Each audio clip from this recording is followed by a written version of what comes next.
Hi friends, പത്രമാറ്റിൻ്റെ ഇനി ഉടനെ തന്നെ വരാൻ പോകുന്ന നല്ലൊരു അടിപൊളി രസകരമായിട്ടുള്ള ഒരു എപ്പിസോഡിൻ്റെ റിവ്യൂ ആണ് പറയുന്നത്. അങ്ങനെ നമ്മുടെ ദേവയാനി ഫോണിൽ സംസാരിക്കുന്നതെല്ലാം ജാനകി കേൾക്കുന്നുണ്ട്. അങ്ങനെ എല്ലാ സത്യങ്ങളും ജാനകി മനസ്സിലാക്കുകയാണ്. എൻ്റെ ഏട്ടത്തിയുടെ ജീവൻ രക്ഷിച്ചത് നയനയാണെന്നും ജാനകി തിരിച്ചറിയുകയാണ്. അങ്ങനെ അത് ജാനകി ദേവയാനിയോട് നേരിട്ട് ചോദിച്ച് മനസ്സിലാക്കാനായിട്ട് റൂമിലേക്ക് ചെല്ലുന്നുണ്ട്. അപ്പോഴും ദേവയാനി സത്യങ്ങളൊന്നും ജാനകിയുടെ അടുത്ത് പറയുന്നുണ്ടായിരിക്കില്ല.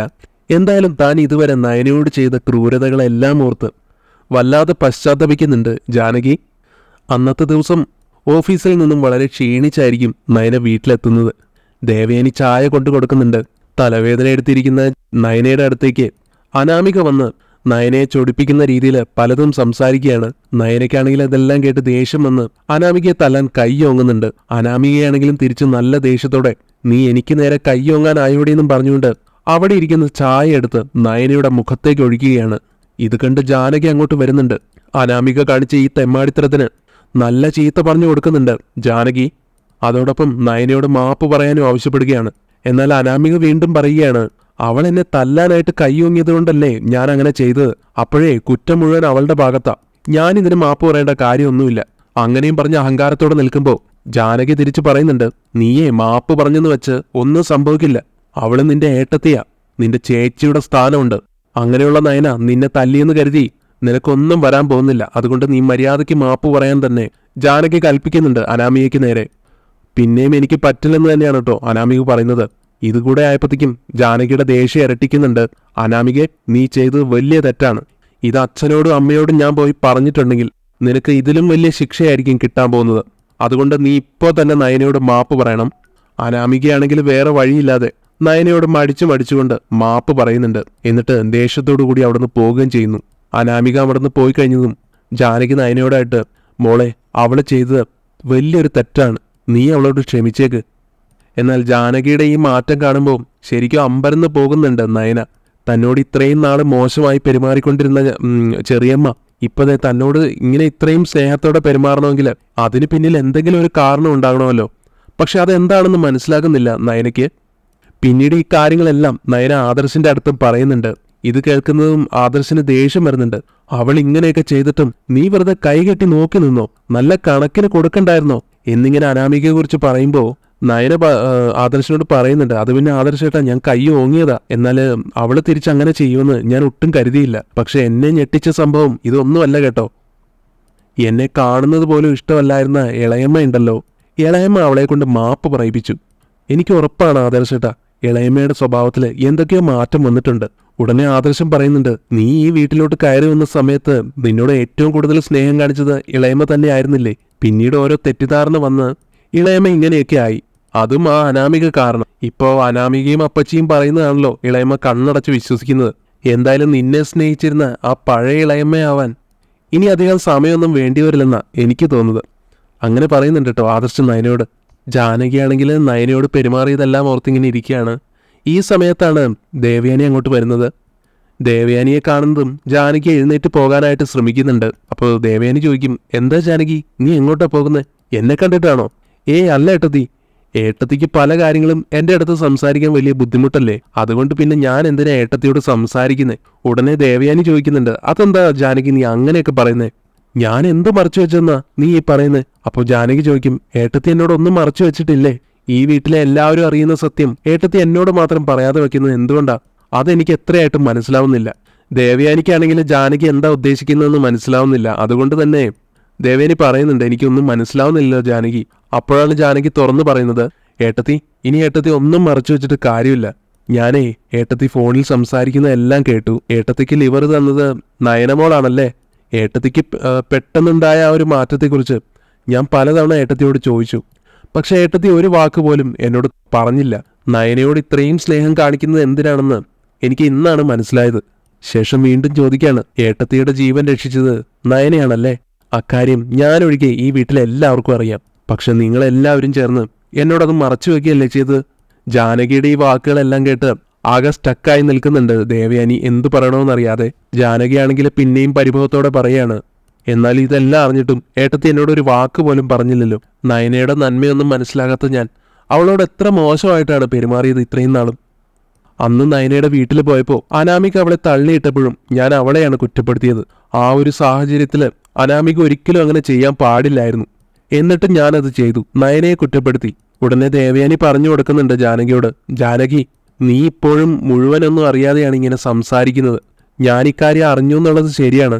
പക്ഷെ അത് ആദർശോ ജയേട്ടനോ ഒന്നും എന്നോട് പറഞ്ഞിട്ടല്ല, ഞാനായിട്ട് കണ്ടുപിടിച്ചത് തന്നെയാണ്.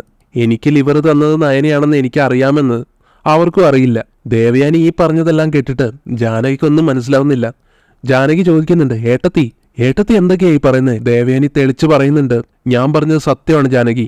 ആദർശനും ജയേട്ടനും അജയനും അച്ഛനും അമ്മയ്ക്കും അവർക്കൊക്കെയും ഈ സത്യം അറിയാം.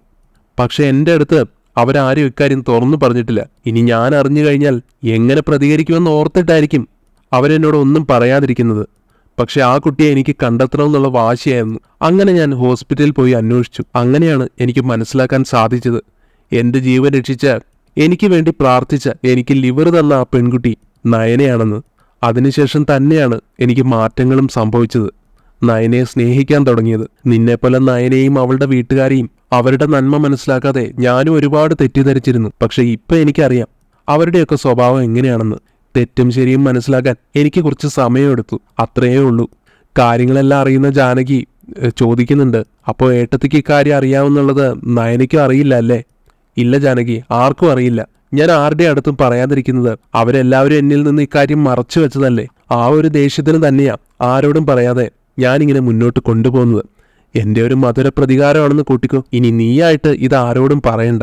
അവര് നമ്മളോടൊക്കെ പറയുന്ന ഒരു ദിവസം വരുമല്ലോ, അന്ന് അവര് മനസ്സിലാക്കട്ടെ നമ്മളെല്ലാ കാര്യവും മുന്നേ അറിഞ്ഞുവെന്ന്. എന്തായാലും ജാനകി പറയുന്നുണ്ട് കേട്ടോ. എന്നാലും ഏട്ടത്തി, നയനമോളോട് ഞാൻ എന്തൊക്കെയാ കാണിച്ചു കൂട്ടിയത്, അതൊക്കെ ഓർക്കുമ്പോൾ എനിക്ക് വല്ലാത്ത സങ്കടവും കുറ്റബോധവും ഒക്കെ തോന്നുക. അപ്പോൾ ദേവയാനിയും പറയാണ്, അതേ ജാനകി, നിന്നെപ്പോലെ തന്നെ എനിക്കും വല്ലാത്ത കുറ്റബോധമുണ്ട് അതൊക്കെ ഓർത്തിട്ട്. ഞാൻ അവളോട് ചെയ്ത ദ്രോഹങ്ങൾക്ക് എല്ലാത്തിനും ഒരു പ്രായശ്ചിത്തമായിട്ടാണ് അടുക്കളയിൽ കയറുന്നതും അവൾക്ക് വേണ്ട ഭക്ഷണങ്ങളെല്ലാം ഉണ്ടാക്കി കൊടുക്കുന്നതും. ആ രീതിയിലൊക്കെയാണ് ജാനകി ഞാനിപ്പോൾ അവളോട് പ്രായശ്ചിത്തം ചെയ്യുന്നത്. എന്നാലും ജാനകി ചോദിക്കുന്നുണ്ട്, ഇതൊക്കെ അറിഞ്ഞിട്ടും എല്ലാം ഉള്ളിലൊതുക്കി ഏട്ടത്തി എങ്ങനെയാണ് അവളോട് പെരുമാറുന്നതെന്ന്. അപ്പൊ ദേവയാനി പറയും, നീയായിട്ട് ഇനി അവളോട് ഓവർ സ്നേഹമൊന്നും കാണിക്കണ്ട, എങ്കിലും ഉള്ളിലൊരു സ്നേഹം അതെപ്പോഴും ഉണ്ടാവണമെന്ന് പറഞ്ഞു കൊടുക്കുന്നുണ്ട്. എന്തായാലും അതിനുശേഷം ദേവയാനിയും ജാനകിയും കൂടിയിട്ട് നയനയെ നല്ല രീതിയിൽ തന്നെ സ്നേഹിക്കാനായിട്ട് തീരുമാനിക്കുകയാണ്. ദേവയാനി നയനയ്ക്ക് ഇഷ്ടപ്പെട്ട ആഹാരം ഉണ്ടാക്കുമ്പോൾ ജാനകിയും ദേവയാനിയുടെ കൂടെ എല്ലാത്തിനും സഹായമായിട്ടുണ്ടാവും. അങ്ങനെ ദേവയാനി ജാനകിയോടായിട്ട്, ഞാൻ എന്തായാലും മോൾക്ക് കുറച്ച് സ്വർണ്ണങ്ങളൊക്കെ എടുത്തു വെച്ചിട്ടുണ്ട്. എൻ്റെ കയ്യിലാണെങ്കിലോ എല്ലാം പഴയ സ്വർണ്ണങ്ങളാണ്. മോളാണെങ്കിൽ ഇപ്പോൾ ഒരുപാട് ഡിസൈൻസ് ഒക്കെ ചെയ്യുന്നുണ്ടല്ലോ, മോൾക്ക് തന്നെ ആ ഡിസൈൻസിനനുസരിച്ചുള്ള സ്വർണ്ണാഭരണങ്ങളൊക്കെ വാങ്ങിക്കൊടുക്കണം എനിക്ക്. ജാനകിക്കും അത് കേൾക്കുമ്പോൾ സന്തോഷമാവുന്നുണ്ട്. അതിനെന്താ, ഏട്ടത്തി കാര്യം ആദർശനോടും കൂടെ പറ. അതിപ്പം നയനയ്ക്കാണെന്നൊന്നും പറയണ്ട, ഏട്ടത്തിക്കാണെന്നും പറഞ്ഞ് ചെയ്യിപ്പിച്ചാൽ മതിയല്ലോ, എന്നിട്ടത് നയനയ്ക്ക് കൊടുത്താൽ മതി. അപ്പൊ ദേവയാനിയും പറയും, അത് തന്നെയാണ് ജാനകി ഞാനും കരുതിയത്. അങ്ങനെ ദേവയാനി ആദർശന്റെ അടുത്തേക്ക് ആ പഴയ സ്വർണവുമായിട്ട് ചെല്ലുന്നുണ്ട്. എന്നിട്ട് പറയുന്നുണ്ട്, ഇപ്പൊ ജ്വല്ലറിയില് നല്ല കളക്ഷൻസ് ഒക്കെ വന്നിട്ടില്ലേ, നയനയാണല്ലോ ഇപ്പൊ അവിടുത്തെ ഡിസൈൻസ് എല്ലാം ചെയ്യുന്നത്. അതുകൊണ്ട് നീ അതിൽ നിന്നും നല്ല ഡിസൈൻസ് ഉള്ള മാലകളും വളകളും ഒക്കെ സെലക്ട് ചെയ്ത് ഈ സ്വർണം വെച്ച് ഉണ്ടാക്കണം. എല്ലാം നീ തന്നെ സെലക്ട് ചെയ്താൽ മതിയെന്ന് പ്രത്യേകം എടുത്തു പറയുന്നുണ്ട്. അതും നയനയുടെ മുഖത്ത് നോക്കിയിട്ടാണ് പറയുന്നത്. പക്ഷെ ദേവയാനിക്കറിയാം അത് നയന തന്നെ ആയിരിക്കും സെലക്ട് ചെയ്യുക എന്ന്. ഇതും പറഞ്ഞുകൊണ്ട് ദേവയാനി അവിടെ നിന്ന് പോവുകയാണ്. അങ്ങനെ സ്വർണ്ണാഭരണങ്ങളെല്ലാം റെഡിയാക്കി ദേവയാനിയുടെ കയ്യിൽ തന്നെ ആദർശ് പിന്നീട് കൊണ്ടു കൊടുക്കുന്നുണ്ട്. ദേവയാനി അത് കാണുമ്പോൾ ചോദിക്കും, അല്ല, ഇത് നിന്റെ ഭാര്യയുടെ സെലക്ഷൻ ആണോ അതോ നിന്റെയോ? ഇത് ഞാൻ തന്നെ സെലക്ട് ചെയ്താന്ന് ആദർശ് പറയുന്നുണ്ടെങ്കിലും ദേവയാനിക്ക് മനസ്സിലാവുന്നുണ്ട് അത് നയന തന്നെ സെലക്ട് ചെയ്തതാണെന്ന്. എന്തായാലും അതെല്ലാം കാണുമ്പോൾ ഒത്തിരി ഇഷ്ടമാവുന്നുണ്ട് ദേവയാനിക്ക്. നയന തന്നെ ഉണ്ടാക്കിയ ഡിസൈനല്ലേ, അപ്പൊ പിന്നെ എല്ലാ ആഭരണങ്ങളും നയനയ്ക്ക് ഇഷ്ടമായിരിക്കും എന്നും ദേവയാനിക്ക് നന്നായിട്ടറിയാം. തുടർന്ന് ആദർശ് ചോദിക്കുന്നുണ്ട്, എന്താ അമ്മ ഇപ്പൊ പെട്ടെന്ന് സ്വർണ്ണം എല്ലാം മാറ്റിയെടുക്കാൻ തീരുമാനിച്ചേ? അപ്പൊ ദേവയാനി പറയും, അത് പിന്നെ എന്റെ കയ്യിൽ ആവശ്യത്തിൽ കൂടുതൽ സ്വർണ്ണമുള്ളത് നിനക്കറിയാലോ, ഇതെല്ലാം ഇവിടെ ചുമ്മാ ഇരിക്കുക. പുതിയ ഡിസൈൻസ് ഒക്കെ ഉണ്ടാക്കി കഴിഞ്ഞാൽ എന്റെ മരുമകൾക്ക് കൂടെ ഇത് ഇടാലോ, അത് കരുതിയിട്ടാണ് ഞാൻ മാറ്റിയെടുക്കാൻ പറഞ്ഞത്. ഇത് കേട്ട ആദർശം നയനയും ഞെട്ടുന്നുണ്ട്. അപ്പൊ ദേവയാനി പറയും, നോക്കണ്ട, ഇത് ഞാൻ ഇവൾക്കായിട്ട് കൂടെ ഉണ്ടാക്കിയതാ. ഇവള് കുറേ ഡിസൈൻസ് ഒക്കെ ചെയ്യുന്നതല്ലേ, അപ്പൊ പിന്നെ ഇവൾക്കൊന്നും വാങ്ങിക്കൊടുത്തില്ലെങ്കിൽ അതവൾക്ക് വലിയ സങ്കടമാവില്ലേ? ഇനി ആ പേരും പറഞ്ഞ് ഇവിടെ നിന്നെങ്ങാനും പോയാലോ നിന്നെ വേണ്ടാന്ന് വെച്ചിട്ട്, അതുകൊണ്ടാ ഞാൻ ഇവൾക്കായിട്ട് കൂടെ ഉണ്ടാക്കിച്ചത്. എന്നാൽ നയന പറയും, അമ്മേ, എനിക്കിതൊന്നും വേണ്ടായിരുന്നു, ആ നീ വേണ്ടാന്നൊക്കെ പറയും, പക്ഷെ നിന്റെ മനസ്സിലുണ്ടാവുമല്ലോ അമ്മായിയമ്മ നിനക്കൊന്നും തന്നില്ല എന്ന്. അനാമികയ്ക്ക് ഞാൻ ഒരുപാട് സ്വർണ്ണാഭരണങ്ങൾ കൊടുത്തിട്ടുണ്ട്, അന്നും നിനക്ക് ഞാൻ ഒന്നും തന്നിട്ടില്ലല്ലോ. അപ്പൊ പിന്നെ നീ ഉണ്ടാക്കിയ ഡിസൈൻ തന്നെ നിനക്ക് ഗിഫ്റ്റ് ആയിട്ട് തരാമെന്ന് ഞാൻ കരുതി. അതുകൊണ്ടേ നീ ഇത് വാങ്ങിക്കാൻ പറയുന്നുണ്ട് നയനയോട് ദേവയാനി. എന്നാൽ ഇതും കണ്ടുകൊണ്ടാണ് കേട്ടോ നമ്മുടെ അനാമിക വരുന്നത്. ദേവയാനി നയനയ്ക്ക് സ്വർണം കൊടുക്കുന്നതെല്ലാം കാണുമ്പോൾ അനാമികയുടെ രക്തം തിളയ്ക്കുന്നുണ്ട്. എന്നിട്ട് അവിടേക്ക് വന്നിട്ട്, എന്താ വല്യമ്മ ഇത്, ഒരുപാട് സ്വർണ്ണാഭരണങ്ങളുണ്ടല്ലോ, നല്ല ഭംഗിയുള്ള ഡിസൈൻസും ആണ്, ഇതൊക്കെ നയനയ്ക്കുള്ളതാണോ? എന്താ വല്യമ്മ ഇതൊക്കെ, ഇവൾക്ക് എന്തിനാ ഇത്രമാത്രം സ്വർണ്ണമൊക്കെ കൊടുക്കുന്നേ? ഞാൻ നിനക്ക് ഒരുപാട് സ്വർണ്ണാഭരണങ്ങൾ തന്നില്ലേ മോളെ, ഇനിയിപ്പോ ഇവൾക്കൊന്നും കൊടുത്തില്ല എന്ന് പറഞ്ഞ് ഇവൾ ഈ വീട് വിട്ട് പോകണ്ടെന്ന് ഞാൻ കരുതി. എന്റെ ആദർശിന്റെ ഉറക്കം കളയണ്ടല്ലോ, അതുകൊണ്ടാണ് ഞാൻ ഇവൾക്കായിട്ടും കുറച്ച് സ്വർണം കൊടുക്കുന്നത്. അങ്ങനെയും പറഞ്ഞ് നയനയ്ക്ക് കൊടുക്കുന്നുണ്ട്. നയനയാണെങ്കിൽ അപ്പോഴും പറയുന്നുണ്ട്, അമ്മ ഇതൊന്നും ഞാൻ ഇടാനേ പോകുന്നില്ല. പക്ഷെ ദേവയാനി പറയും, അതൊന്നും പറഞ്ഞാൽ പറ്റില്ല, ഇപ്പൊ നീ ഓഫീസിലോട്ട് പോകുന്നതല്ലേ, നീ വലിയ ഡിസൈനറും അല്ലേ, അതുകൊണ്ട് ഇതൊക്കെ ഓരോ ദിവസവും ഓഫീസിലേക്ക് ഇട്ട് പോ എന്ന് പറയാണ്. അനാമികയാണെങ്കിൽ ഇതെല്ലാം കണ്ടിട്ട് ദേഷ്യം കടിച്ചു പിടിച്ച് നിൽക്കുകയാണ്.